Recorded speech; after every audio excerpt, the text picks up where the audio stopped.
ድጋሚ በኔ እጅ ያለ ካለቀ ከራሴ ነው የምጎዳው። እሺ ለእኔ ሳይነግረኝ ከሁለቱ ቦታ ውጭ ሌላ ቦታ አስቀምጧቸዋል። እገለዋለሁ። አባዬ እንደሱ አይደለም።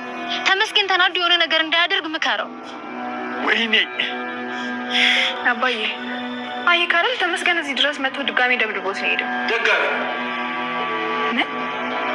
አደረገ እና እኔ ምን ላድርጋቸው? ጉዳያቸውን እዛ ይጨርሱ። አባዬ አንተን ላስታራቂነት ስንጠብቅ እንደዚህ ትላለህ እንዴ? መጀመሪያ ያጣላቸው ሰው መጠየቅ ያለበት አይመስልሽም? አንቺም አለሽበት እያልከኝ ነው? የፈለግሽውን በይ፣ የፈለግሽውንም አስቢ። በቤቴ ግን ሰላም ላገኝበት።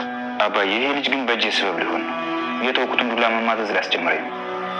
ተው እንጂ የኔ ልጅ፣ ሰው ይሻላል ወይስ ዋናው ጉዳይ ላይ ማተኮር?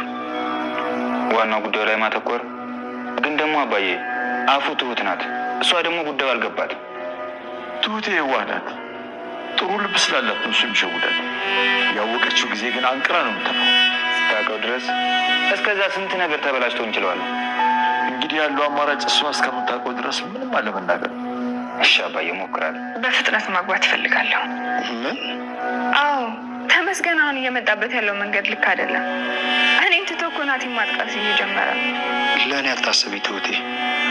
ያለ እቅድሽ ደግሞ ላስቸኩልሽ አልፈልግም። ናትዬ ስላዘገየሁ በጣም ይቅርታ። ግን ደግሞ አሁን ሽማግሌ የሚላክበት ቀን መሰለኝ። ሽምግልናው ላይ እድሌን እያከበርኩ እቆያለሁ። ጥሩ አደረክ። ግን የአባዬ ሚስትና እናትስ አሉ? እዛው ናቸው ጸበል። እኔ ግን የሉም እንዲባሉ አይደለም። ሂድና ውስጥ ድረስ ፈልጋቸው። በተለይ ደግሞ አብራት የምትሆኑ ልጅ አለች፣ እሷን አግኛት። ያምሻል ሄደ ነበሩ። አዎ የሉም ማስብለው ነው። ለእኔም አደጋ አለው። ይሄን ነገር ናቲ ከሰማ ድጋሚ ያምነኝ። እድል ተመስገን አሁን ላይ እንግዲህ ያው ቲና ባለችው መሰረት ሄደ እድልን ማግኘት አለብህ። እሷ ምክንያቱም ጭንቅላቷ በጣም ብዙ ነገር መጥፎ ነገሮች ስለተመረዙ እውነቱንም ላትነግረ ትችላለህ። ግን ደግሞ በእርግጠኝነት እሷን ካገኘሃት የአባዬን ሚስት ማግኘት ትችላለህ። ይህን ነገር ማድረግ ያለብህ ተጠንቅቀህ ነው። ምክንያቱም እናቴ ስለኔ ጉዳይ እንደነገርኩ ካወቀ ደግሞ ከዚህ በኋላ አያምነኝም። ስለዚህ ማድረግ ያለብን ነገር አንተ ራስህ በጥንቃቄ ማድረግ ትችላለህ በማለት እንግዲህ ለራሱ ለተመስገን በማስተላለፍ እንዲሁም እንግዲህ ቴና ኃላፊነቷን እየተወጣች ትገኛለች ማለት ነው። ምክንያቱም ከናቲ ጋር እየሰራች በመምሰል እንዲሁም ደግሞ ማለት ነው ለአባባ እያገዘች ትገኛለች። ከዚህ በፊት እንዳደረግኩት ክፋት ነገር አንዳች ነገር እውነት ላለው አባዬ ከዚህ በኋላ አንተን የሚጎዳ ነገር በፍጹም አላደርግም፣ ግን ደግሞ አንተን ሲጎዱ ዝም ብዬ አላይም ያለችው ቲና አሁን ላይ እንግዲህ እየተፋለመች ትገኛለች ማለት ነው። ምክንያቱም ከኔ ይልቅ እንዲሁም ደግሞ ትሁት እያስጠጋችው ሰው ላንተ ክፉ ይሆናል አባዬ፣ በእርግጠኝነት ሁሉን ነገር ትደርስበታለ በማለት እንግዲህ ያው የናቲ እጅ እንዳለበትና እንዲሁም ደግሞ ሚስቱ በናቲ እጅ እና በእናቱ እጅ እንዳለ እንግዲህ በግልጽ ነግረዋለች ማለት ነው። አባዬ ግን እገለዋለሁኝ እንደው ዝም አልለውም በማለት እጅጉን በጣም ነበር የተበሳጨው ማለት ነው።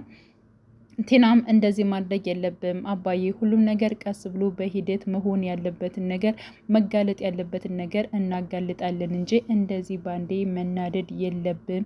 አንተ እሱን በደንብ አላወቅከውም እና ተመስገንም ስላለ አሁን ላይ ተመስገን ሁሉን ነገሮችን ሊያከናውናቸው ይችላል። አንተ ለመረጋጋት ሞክር በማለት እንግዲህ አባባን ካረጋጋች በኋላ አሁን ላይ ማድረግ ያለባትን ነገር እያደረገች ትገኛለች ማለት ነው። ናቲ አሁንም ያልተነ ቃበት በመምሰል እኩል ከነሱ ጋር ቁጭ እያለ እየተሟገተ ይገኛል ማለት ነው። ይባስ ብሎ ማለት ነው አባባ ቤት ቁጭ ብሎ እንዲሁም ደግሞ አለምዬን እያወራ ይገኛል። እንደዚህ ሲዋከብ ሽማግሌው ማየት እጅግ በጣም ደስ ብሎኛል፣ ምክንያቱም ይሄን ነበር የምፈልገው በማለት እንግዲህ አባባ በሚስቱ እንደተጨናነቀና የት እንዳለ ስላላወቀ እጅግ በጣም ሲጨናነቅ ሲያየው እሱ ግን እጅግ በጣም ደስተኛ ነበረ ማለት ነው። አባዬ ለነሱ እንደዚህ አልነበረም። ምክንያቱም በጣም ብዙ ነገሮችን ማለት ነው ታግሶና ከአቶ ገዛኸኝ ችግር ውስጥ ሲያወጣቸው የነበረ እንደ ትሁት ሲፋለም የነበረው ማለት ነው አባዬ ነበረ ማለት ነው። እና አሁን ላይ ግን ናቲና እንዲሁም ደግሞ አለምዬ እንዲሁም ደግሞ አባባ ሊያጠቁ ሆን ብለው ተነስተዋል።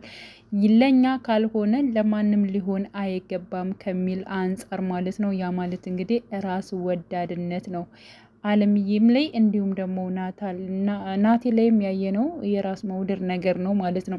የራሳቸው ፍላጎትና የራሳቸው ነገር እንዲሳካ እንጂ ማንም ለማንም እንደማያስቡ ነው እንግዲህ የተረዳነው ነገር ማለት ነው። ስለዚህ አባባ በድርጊቱና ናቲ ባደረገው ነገር እውነት ለመናገር እጅጉን ነበር ያዘነው ከባለፈው ፓርት ጀምሮ ማለት ነው። ይብን ጸባዩን እንዲቀያየር ነው ያደረገው ማለት ነው። በዚህ ጉዳይ እንግዲህ አሁን ላይ እንግዲህ ያው ትሁት እጅግ በጣም እየከፋት መታለች ማለት ነው። አባዬ ምንድን ነው እንደዚህ ልትቀየር የቻልከው? አሁን ላይ እኮ ናቲን እያገለልከው ነው፣ ተመስገንን ደግሞ እያቀረብከው ነው። ለማንኛውም እኔን መጉዳት ትቶ አሁን ላይ ተመስገን ናቲን ለመጉዳት እያሰበ ነው። ስለዚህ ከእንደዚህ አይነት ነገር ውስጥ መውጣት አለብን።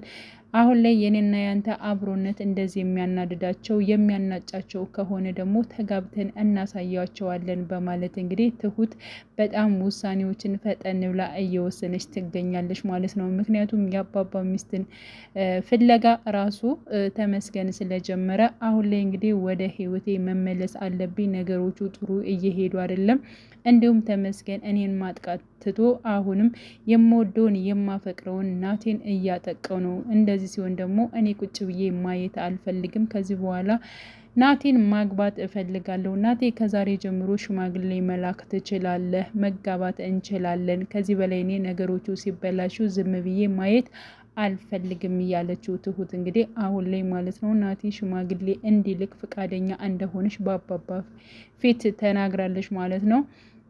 አባዬ ሽማግሌ ትሆናለህ ወይ በማለትም ጠይቀው ነበር። ሽማግሌ ላኪው ራሱ ናቲ ነው እንጂ አንቺ አይደለሽም። ስለዚህ ትሁት አርፈሽ ተቀመጪ በማለት መልሶላታል ማለት ነው አባዬ። ሲቀጥል ደግሞ ናቲ እንዲሁም አባባን ጠይቆታል። አባዬ እሺ ለኔ ሽማግሌ ትሆነኛለህ ከነ ትሁት ቤት ትሄዳለህ ወይ በማለት ጠይቆት ነበረ። ግን ደግሞ አባባ በቁጣ እኔ ለማናቸውም ሽማግሌ መሆን አልፈልግም፣ ምክንያቱም ተመስገንም እሷን ማግባት ይፈልጋል፣ አንተም እንደዚያው ነው። ስለዚህ በመካከል ሌላ ችግር መፈጠሩ አይቀርም። ስለዚህ ከሁለታችሁ እኔ አረቅ ያለው በማለት ራሱን እንዳገለለና ራሳቸው ፈልገው የፈለጉትን ነገር እንደሚያደርጉ ነው የተናገረው።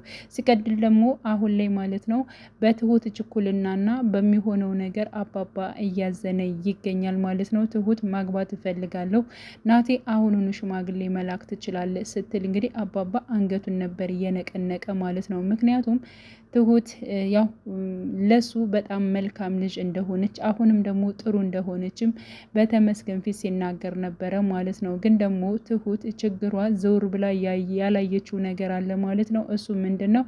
የራሱ የናቲን ጸባይ ነው ማለት ነው። ናፄ እንደዚህ ማድረጉን ምክንያቱም የአባባ ሚስት እንዳትገኝ ከእናቱ ጋር ተመሳጥሮ እንዲሁም ደግሞ ብር ለቲና ከፍሎ እያሰራና የአባባን ሚስት እያራቀ መሆኑን ያወቀች ለአንዴና ለመጨረሻ ትተፈዋለች ማለት ነው። እና ይህን ነገር ደግሞ ማንም ነግሯት ሳይሆን ራሷ ደርሳ ማወቅ አለባት በማለት እንግዲህ አባባ ለተመስገን ተናግሯል ማለት ነው። ተመስገን አባዬ እስከ መቼ ነው ይህ ነገር እሷ የምታውቀው መቼ ነው በማለት ሲናገር ነበረ ማለት ነው።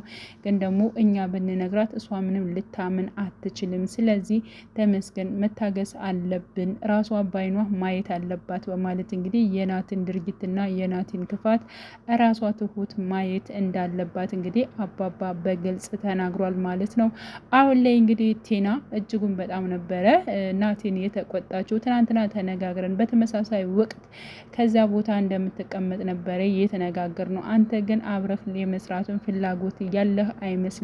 ምክንያቱም ከዚህ ጋር ተነጋግረን አንተ ሌላ ነገር ነው እያወራህ ያለኸው በማለት እንግዲህ የአባባን ሚስትንም ቦታውን እንደቀየረው ነው ናቲ የተናገረው ማለት ነው። ስለዚህ አሁን ላይ ተነጋግረን አንተ ቦታ እንደፈለክ የምትቀያየር ከሆነ መተማመን የለም ማለት ነው። ናቲ መስራት ከፈለ በስርዓት መስራት አለብህ በማለት እንግዲህ ተናግራለች ማለት ነው። እና ያለችበትንና የት እንዳለች እንግዲህ በግልጽ ለቲና ተናግሯል ማለት ነው ናቲ። ይህን ነገር ደግሞ ቲና አሁን ላይ ማለት ነው ለተመስገን ተናግራለች ማለት ነው። እድል የምትባል አብራት ያለች ልጅ አለች። አይምሮዋ በጣም ነው የተመረዘው። ስለዚህ እንደምንም አድርገ አሳምነ የአባባን ሚስትም በዚህ ሆኖ ማግኘት ትችላለህ። ይህን እንደነገርኩህና እኔ እንዳሳወቅኩ ለማንም እንዳትናገር፣ ምክንያቱም ከዚህ በላይ ናቲን ሊያምነኝ ስለማይችል ነገሮቹን በራስ ማድረግ ትችላለህ። አሁኑኑ ፍጠን፣ አትዘገይ በማለት እንግዲህ ተመስገንን ልከዋለች ማለት ነው። በእርግጠኝነት የአባባን ሚስት ያገኛታል፣ እንዲሁም ምዟት ወደ ቤት ይመለሳል። ናቲ እውነተው ይታወቃል። ለአንዴና ለመጨረሻ ከዚያ ቤት ይባረራል። እንዲሁም ደግሞ ከትሁት ማለት ነው ያው ስለ ፍቅርም ስለምንም ማሰቡ ቀርቶ እንዲሁም ትሁት ወደ ልጁ አባት ማለት ነው ወደ ተመስገን ትቀየራለች ብለን ተስፋ እናደርጋለን። ውድ ቻናሌ ተከታታዮች ቤተሰቦቼ በያላችሁበት ሰላማችሁ ይብዛልኝ። ለቤቴ አዲስ የሆናችሁ የደውል ምልክቱን በመጫን ቤተሰብ ይሁኑ ለማለት እወዳለሁ። ናቲ ባደረገው ነገር እውነት ለመናገር እጅግ በጣም ነው የሚያሳፍረው። ምክንያቱም አለምዬና እንዲሁም ደግሞ ናቲ የተደረገላቸውን ነገር እረስተው እንዲሁም ያደረጉላቸዋል መልካም ለሆኑላቸው ሰዎች አሁን ላይ ማለት ነው ክፉ ነገር እየሰሩባቸው ይገኛሉ። አንዳንዴ እጅግ በጣም ከባድ ነው እውነት ለመናገር ምን ያክል ለሰው ልጅ መስዋዕት ነገር ብከፍሉላቸው እነዚያ ሰዎች ግን ለእናንተ ክፉ ነገር እንደሚያስቡላቸው ነው እንግዲህ ያየነው። ከነሱ ውለታ ቢስ መሆናቸውን ራስ ወዳድ መሆናቸውን ከኛ ውጪ ሰርዶ አይብቀል የሚለው ነገር ማለት ነው። ልክ እንደዛ ነው እያደረጉ ያሉት ማለት ነው። እና የናቴና የአለምዬ ጉዳይ እጅጉን በጣም ነው የሚያሳዝነው። በአባባም እንዲሁም ደግሞ በትሁት ዘንድ ሲታይ ማለት ነው ልፋታቸው ባዶ መሆኑን መልሰው ሲወጓቸው ማለት ነው። እና ያለው ነገር በጣም ነው የሚያናድደው። እንደዚህ ባይሆን እጅጉን በጣም አሪፍ ነበረ። ለእነሱም ውለታ መዋል ነበረባቸው። ቢያንስ ውለታ ባያደርጉም መልካም ነገር ማድረግ ነበረባቸው ማለት ነው። ሆኖም ግን አልተቻለም ማለት ነው። እና ውድ ቻናሌ ተከታታዮች ቤተሰቦች ያላችሁን ሀሳብ አስተያየት በኮሜንት ላይ ማስቀመጥ ትችላላችሁ። መልካም ጊዜ ተመኘውላችሁ በድጋሚ